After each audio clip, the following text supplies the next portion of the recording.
And we know that rail cars came off the tracks, went into the Mississippi River. We've got essentially 7 rail cars in the river.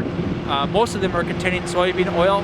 One has leaked, and we know that they're trying to clean that up at the present time. We do know that we've seen a lot of action by Canadian Pacific Railroad here over the last 2.5 years. They've had, I'm not exactly sure on the number, but they've had at least 3 permits of new construction of rail lines within 10 miles of here. So they've been, hundreds of employees have been up and down this rail line over the last 2 years.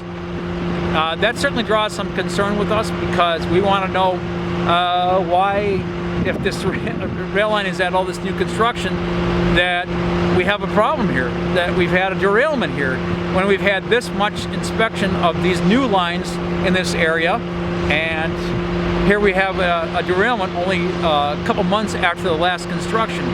Someone needs to keep asking these questions of why derailments, why are they happening, and why are they happening where there's lots of rail construction going on. I think it's a valid question, and we certainly want you to ask that question.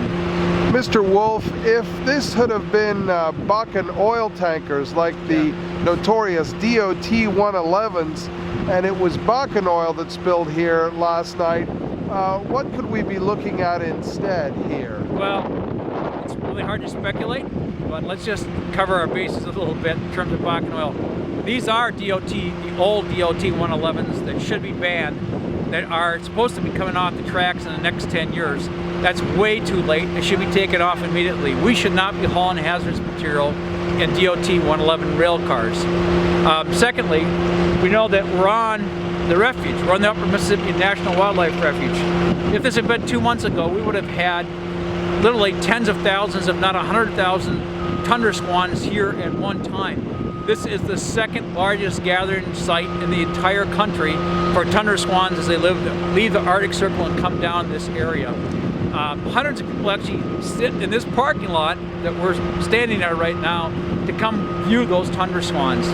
In addition, we have high towering bluffs, and if that happened in the fall with the tundra swans coming down, we'd certainly be concerned about a major fire, because this is really a tinderbox area in the fall with incredible foliage that's died, and there's lots of, as you can see, there's lots of down timbers, and there's lots of dry combustible material.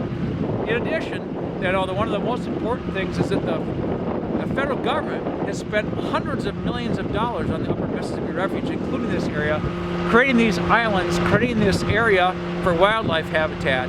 This has been a huge investment by the feds. To have a spill here in this river of oil, of Bakken crude oil, might in fact mean the end of this pool for decades. We don't know that, but we know that there's a probability that we would not be able to contain the oil at all.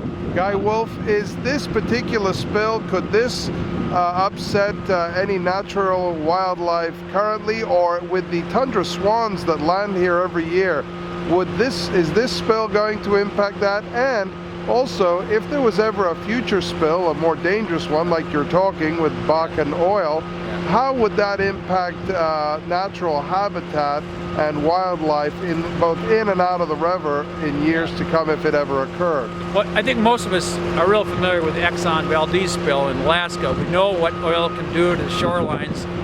We still have oil on the shorelines in Alaska that happened more than 30 years ago. Birds, the waterfall, the incredible amounts of waterfall that come through here, the tundra swans, they have no idea that there's oil in the water. They just come and land and they take off. We can see a massive kill of waterfall in the United States right here from one major spill. So yes, it would impact the river a lot. We talked to the Fish and Wildlife Service here today. They're very, very concerned. They're asking the same question. We've had 4 spills here in the last 2 years. When are we going to, when are we going to smarten up? When are we going to address these safety issues?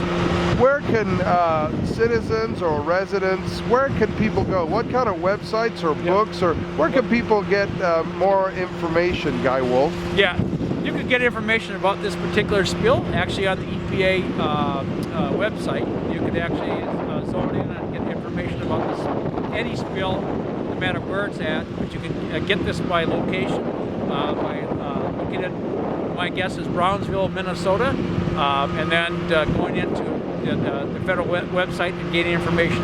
You can also talk to your state DNR or Department of Natural Resources, whoever they may be in your appropriate state. You might also want to ask your senator's office, your congressman's office for more information or ways to get to information about spills like this.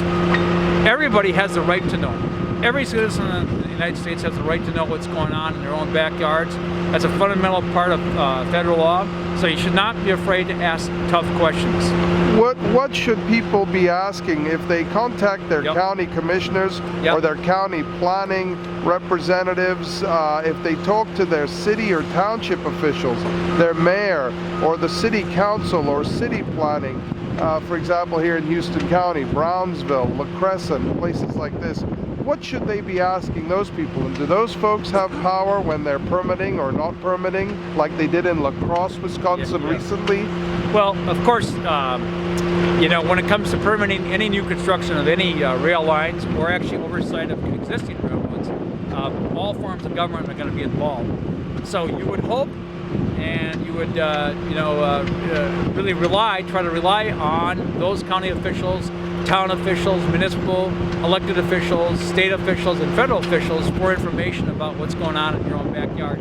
I think one of the things we're discovering and finding out is that a lot of the local municipalities, a lot of the towns, the counties, really don't know what's going on in their own backyards. They have very little knowledge about what the railroads are doing, and that's a very big concern to us.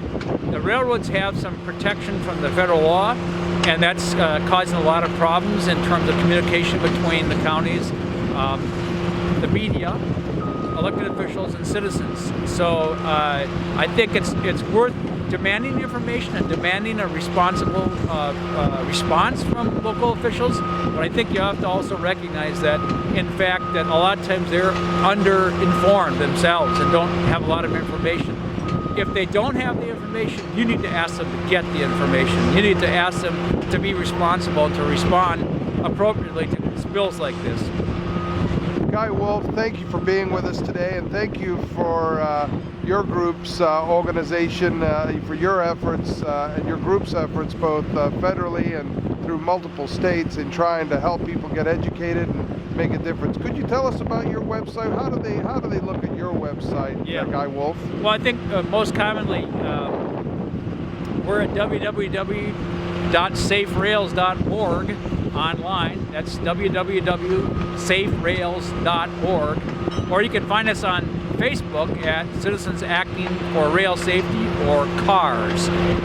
CARS, C-A-R-S. And those are two real easy ways to get a hold of us. You can also find a lot of information about these issues at a website called DOT-111 Reader. And it's the most commonly cited source of information for rail information safety that our organization puts out and goes all the way across the world. So if you just Google DOT-111 Reader, then it'll come up. Correct. Great. Guy Wolf, thank you very much. Thank you.